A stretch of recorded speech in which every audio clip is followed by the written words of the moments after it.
anniversary Jamaat service, the atmosphere was one of reflection and renewed hope. The service, which brought together political leaders, Islamic scholars, and residents of Akure, highlighted the importance of gratitude for Nigeria's journey so far and the collective duty of citizens to contribute solutions for its brighter future. Representing the governor, Deputy Governor Dr. Olaide Adelami said Nigeria's independence anniversary is not just a celebration of the past, but a reminder of the need to find homegrown solutions to the country's pressing issues. Today, as Nigerians, we are grateful for how far we have come, even as we pray for a better tomorrow.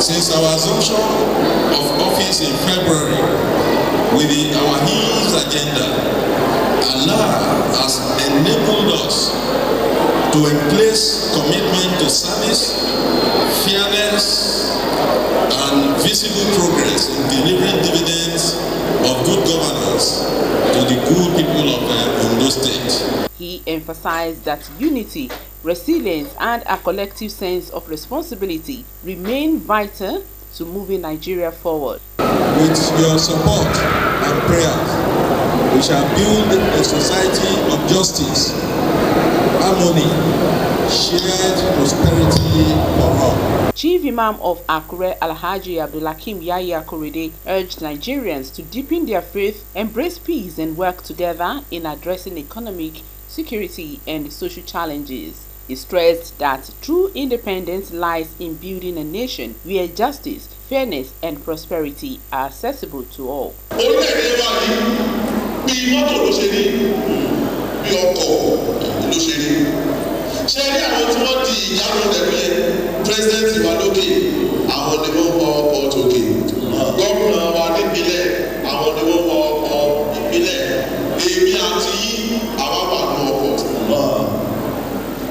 Àwọn dírẹ́bà sì gbé mọ́tò lọ. Báyìí tí ó máa dá nínú ẹ̀mí àti wọn ni pé àwọn ń sọ fún dírẹ́bà pé dírẹ́bà yóò ní sọ̀rọ̀ ayọ̀. Nígbà tó bá ti sọ fún dírẹ́bà yóò ní sọ̀rọ̀ ayọ̀, ó yẹ kí wọ́n náà bí wọ́n náà bá lọ. Wọ́n náà ò ní sọ̀rọ̀ ayọ̀. Torí bẹ́ẹ̀ ni tí ń wà yìí ló ti ní ò ní sọ̀rọ̀ ayọ̀. Gbogbo àwọn tó ti ṣẹlẹ̀ Nàìjíríà lónìí, àwa la fà á. Prayers were offered for Nigeria's leaders, the armed forces, and every citizen, with worshippers seeking divine wisdom for those in authority to chart the right course for the nation. As the Independence Day celebrations continue, the Jumat service stands as a call to action, reminding Nigerians that building a stronger nation requires not only prayers, but also practical steps of unity, sacrifice, and shared responsibility.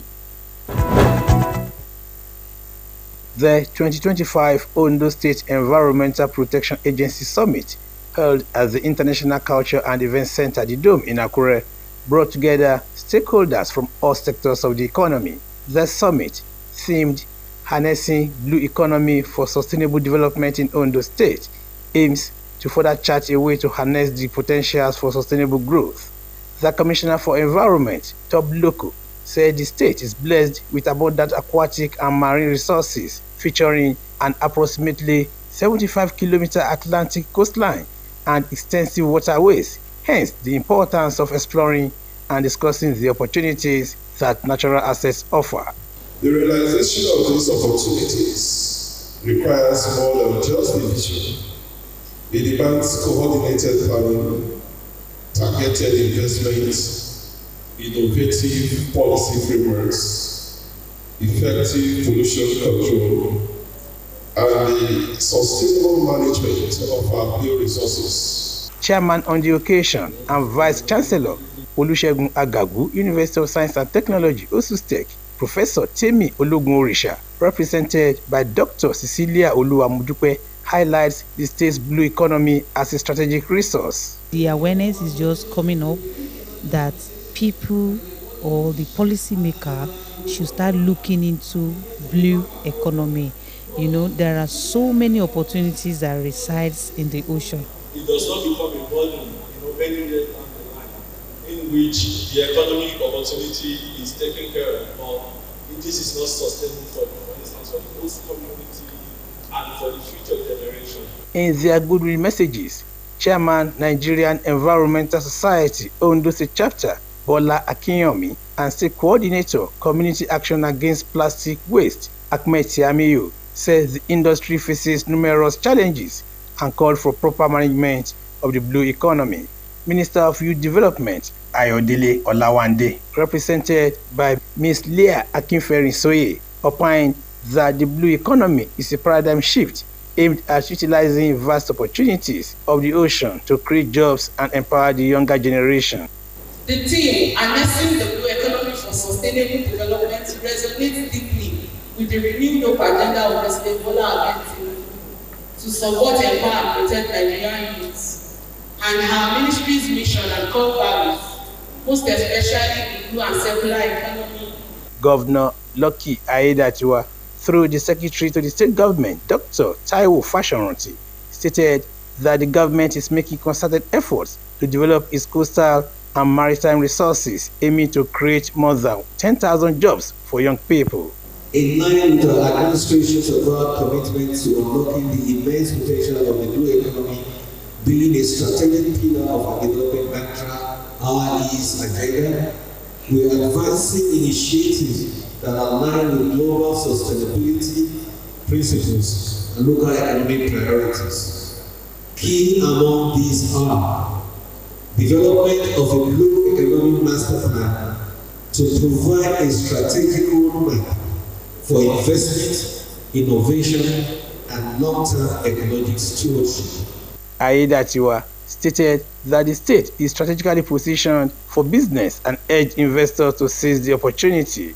He noted that with appropriate policies and regulations, the state can fully harness its ocean resources to build a brighter future for its people.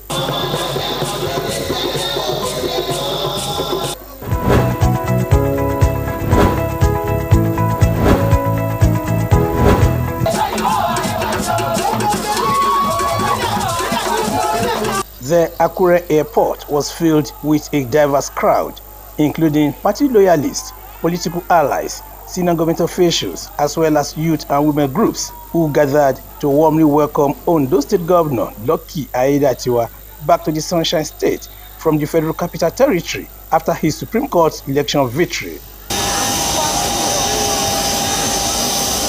After nearly a year of legal battles, the controversy surrounding the November 16, 2024 governorship election was finally resolved by the Supreme Court, which affirmed the victory of the APC and its candidates. Supporters celebrated with joy and excitement as they gathered at the Akure airport to welcome the governor.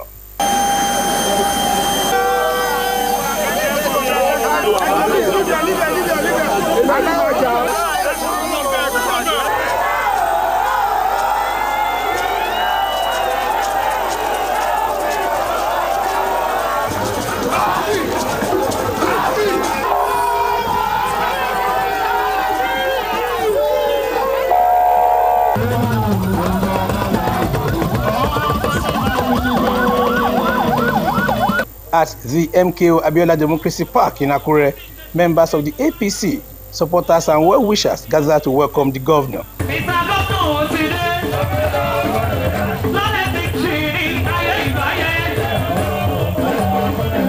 Governor Aiyedatiwa praised his legal team for their professionalism, describing the judiciary as the foundation of society. The governor also expressed gratitude to the people of Ondo State and thanked President Bola Tinubu for his exemplary leadership.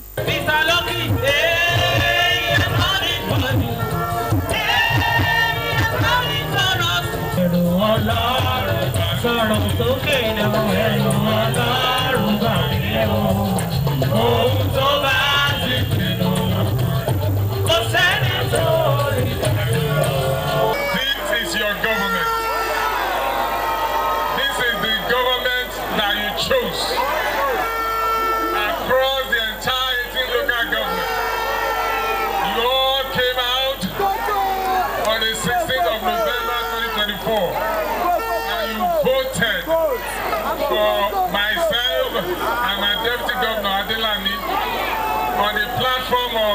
All Progressives Congress, APC, we won the entire 18 local government according to INEC results. And we scored the highest vote that were casted. 366,781. When a strong leader leads a country or society, there will be fairness, equity, and justice. And that is what our president stands for. It stands for fairness, equity, and justice. And by standing for fairness, equity, and justice, our institutions will be further strengthened and become strong. Governor Aiyedatiwa acknowledged that the legal battle had been a distraction, but vowed to continue and strengthen efforts to make the state a model of growth and development. Judiciary has remained the bedrock of our democracy. The governor solicited the support of the people to help fulfill all his campaign promises.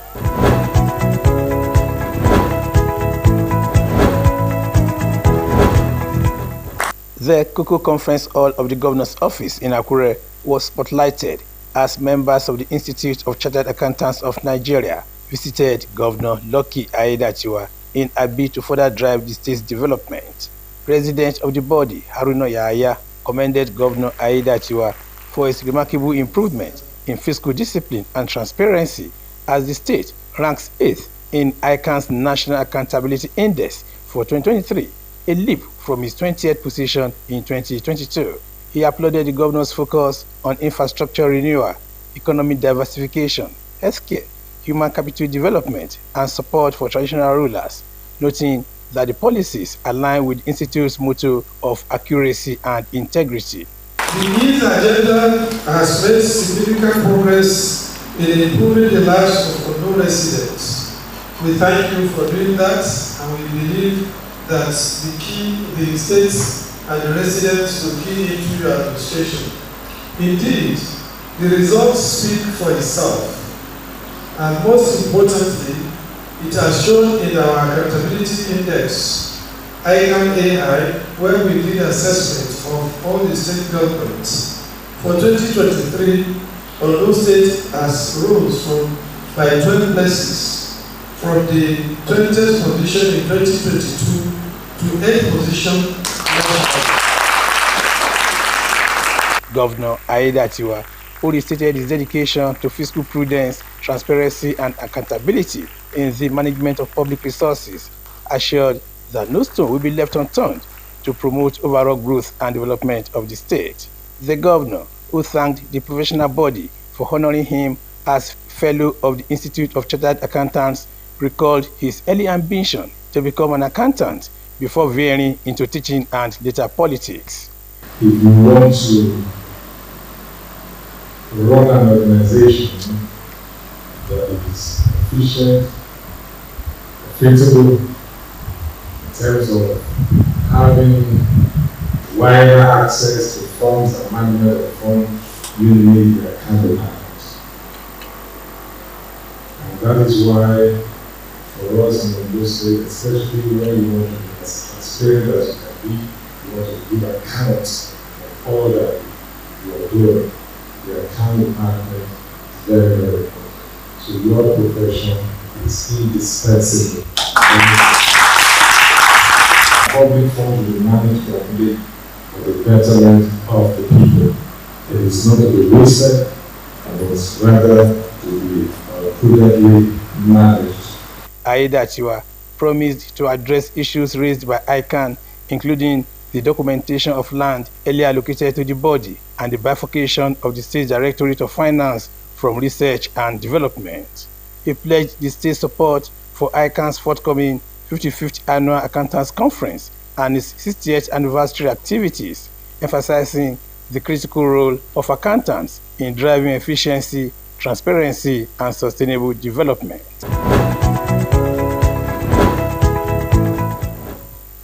Determined to transform governance in Ondo State, Governor Lucky Aiyedatiwa's administration is committed to advancing development at all levels. In line with this vision, the groundbreaking ceremony for 32 units of 4-bedroom terraced residential buildings for cabinet members has been held. The event attracted prominent figures from various sectors, including political leaders, traditional rulers, lawmakers, religious leaders, women's group, and senior government officials. Commissioner for Infrastructure, Lands and Housing, Abiola Olawoye, described the housing project as a testament to Governor Aiyedatiwa's dedication to reducing the state infrastructure deficit. Testament to Governor Aiyedatiwa's dedication to reducing the state infrastructure deficit and fostering good governance. The total area land for this project is 4.1 hectares. 32 numbers of 4-bedroom terraces. And the area for this one unit is 189.3 square meters. The headroom is 3.3 meters height, both the ground floor and the first floor. The dining is about 16 square meters, living room 35 square meters, and the kitchen is about 9.8 square meters. So all 4-bedroom is in suites, guest room, study, lounge, and we have internal road across this structure. In their messages of goodwill, some stakeholders, including the Deji of Akure, Oba Aladetoyibo Aladelusi, and chairman of the House Committee on Lands and Housing, Biola Oladapo, commended the governor's foresight, describing the initiative as a legacy project that will enhance unity, productivity, and the welfare of cabinet members. I know you very well. You won't disappoint us. So by the time you finish, it's going to finish well. Started well, you will finish well. This is cabinet terrain. Everybody will be competing to become commissioner now. Our own Excellency, your visionary leadership and unwavering commitment to the welfare of the members of the council is definitely obvious.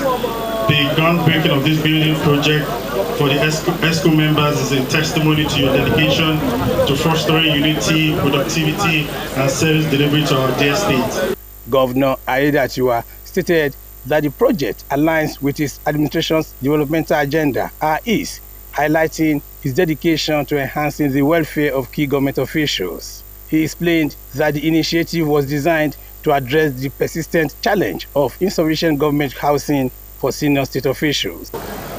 This is another remarkable step by our administration in placing necessary infrastructural projects in the state for the use of the present and future leaders. Let me assure the present cabinet members that are serving with me currently that you will be the first occupier of this building because it will be completed in record time. The governor, who said his administration is working towards developing Akure into a befitting state capital, said the ongoing urban transformation around Alagbaka area is just a prelude to other developmental projects. This is another giant step in the fulfillment of our developmental mantra, our ease. We deem it necessary to construct the 32 numbers of 4-bedroom terrace building for cabinet members in our dear state, which will feature 28 units arranged in 5 clusters of modern terrace blocks. We are glad that very soon we will have a comfortable and conducive apartment for all state executive council members whose impact in government business can never be overemphasized. The 32 units comprise 28 houses arranged in 5 clusters of modern terrace blocks, along with 4 exclusive stand-alone homes. The residential estate will also feature a gatehouse and a dedicated maintenance utility block for effective management.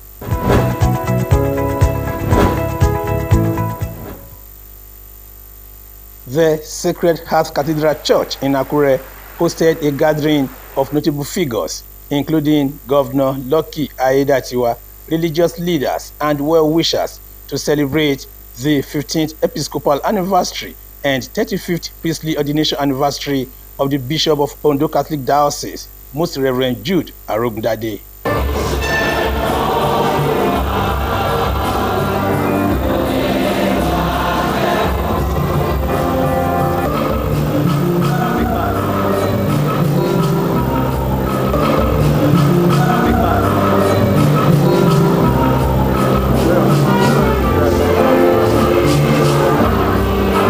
Catholic Bishop Most Reverend Arogundade thanked the people and government for returning missionary schools to the church and assured that these institutions will continue to provide quality education grounded in strong moral values to nurture future leaders. Reflecting on his pastoral journey, Bishop Arogundade encouraged newly ordained priests to stay dedicated to their faith and commitment to serving humanity. We have done so much in these past 15 years, and we have a foundation,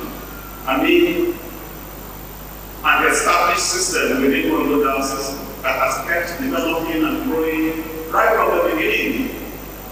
If it interests you, I'm saying to you, Mr. Governor, that the first hospital in Ondo State is St. Louis Hospital in Owo. Some of the best schools. And I thank the government for handing over some of those schools recently. And we are doing wonderful work. Please, Mr. Governor, come and visit. Wow.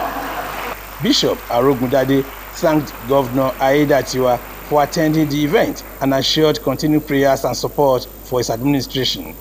The governor congratulated the church and pledged to persist in seeking justice for the victims of the June 5, 2022 Owo terrorist attack.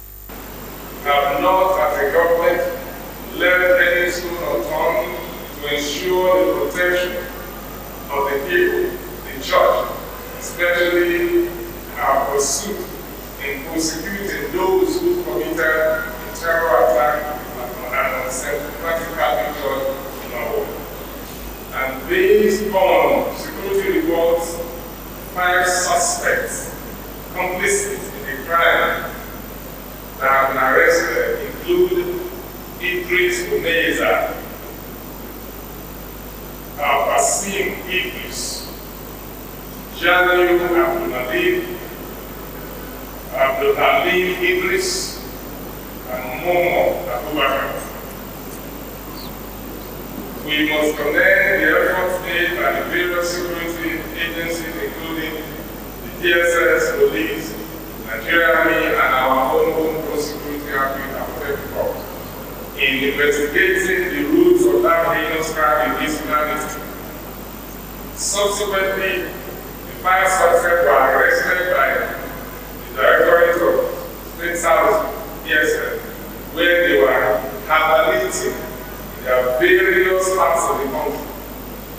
And on the 12th of August this year, 2025, the DSS arraigned the suspect before Justice Nneka Nwite of Federal High Court on 9-count charge bordering on terrorism, punishable under the Terrorism Prevention and Prohibition Act 2022. These suspects are undergoing criminal prosecution as we speak now, and no effort will be spared until justice is done. Governor Aiyedatiwa described Bishop Arogundade a beacon of hope and a symbol of peace, justice, and human dignity, whose leadership has positively impacted many lives. He also commended the Catholic Church for its vital role in advancing education, healthcare, and social development across the state and the country. Aiyedatiwa highlighted his administration's investment in security, noting the recent acquisition of 75 Hilux vehicles equipped with advanced security technology to enhance the capabilities of state security agencies. The governor also witnessed the unveiling of the church's new multipurpose hall and toured the facilities with priests and other dignitaries.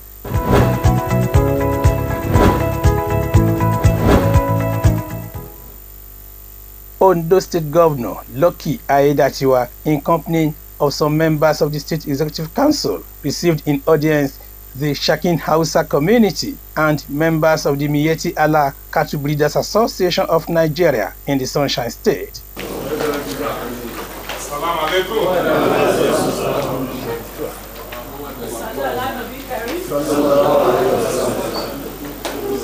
The meeting centered on improved collaboration aiming at strengthening the security architecture of the state while promoting the wellness and well-being of all inhabitants. Secretary to the Shakin Hausa in the state, Abdulsalam Musa, who commended the leadership style of Governor Aiyedatiwa, called for improved social amenities and infrastructure such as health centers as well as formal recognition of Hausa monarchs in the state. We have seen a lot from you, Your Excellency. We see a lot of developmental projects all over the states that cut across all the 18 local governments of the states. And if we are to grade His Excellency, I think we should give him an A grade. A chieftain of the All Progressives Congress, APC, Jamiu Ekungba, explained that the meeting was aimed at promoting unity, religious tolerance, and stronger security collaboration among communities. I want to appeal to you that after the meeting today, I want to hear your promise to the president, to the governor, that you will assist him to deliver more than 400,000 votes for Tinubu. That 18-0 mark will not be affected because all of you are in the 18 local governments. Yeah. Governor Aiyedatiwa renewed his determination to always safeguard the lives and property of all residents, irrespective of religion, ethnicity, and cultural background. Primary mandate of any government is the security and well-being of the citizenry. That is the first thing, the primary one, because we believe that it's only when there is peace, there is security, protection, that people can go about their businesses without any fear. That is when society can thrive also. So security is a very serious matter. And we had our time of insecurity at one time or the other in this state. And it's better now. Aiyedatiwa, who commended the Hausa community for promoting the relative peace in the state, also encouraged people to continue to foster unity, live harmoniously in their communities, and shun any acts capable of tarnishing their image. The road that is so bad because of the way it was, that they have to close the main gate of the university community. We have to do something about it. The only way we can do is to reconstruct that road, and that's what we are doing right now. We have to, because then once the truck is coming, because of the slope, it goes in there, the brake, because of the heavy, the weight of the vehicle and the commodity is carrying, just went into free accidents, ran into school, and killed people and all that. But we can't leave it like that.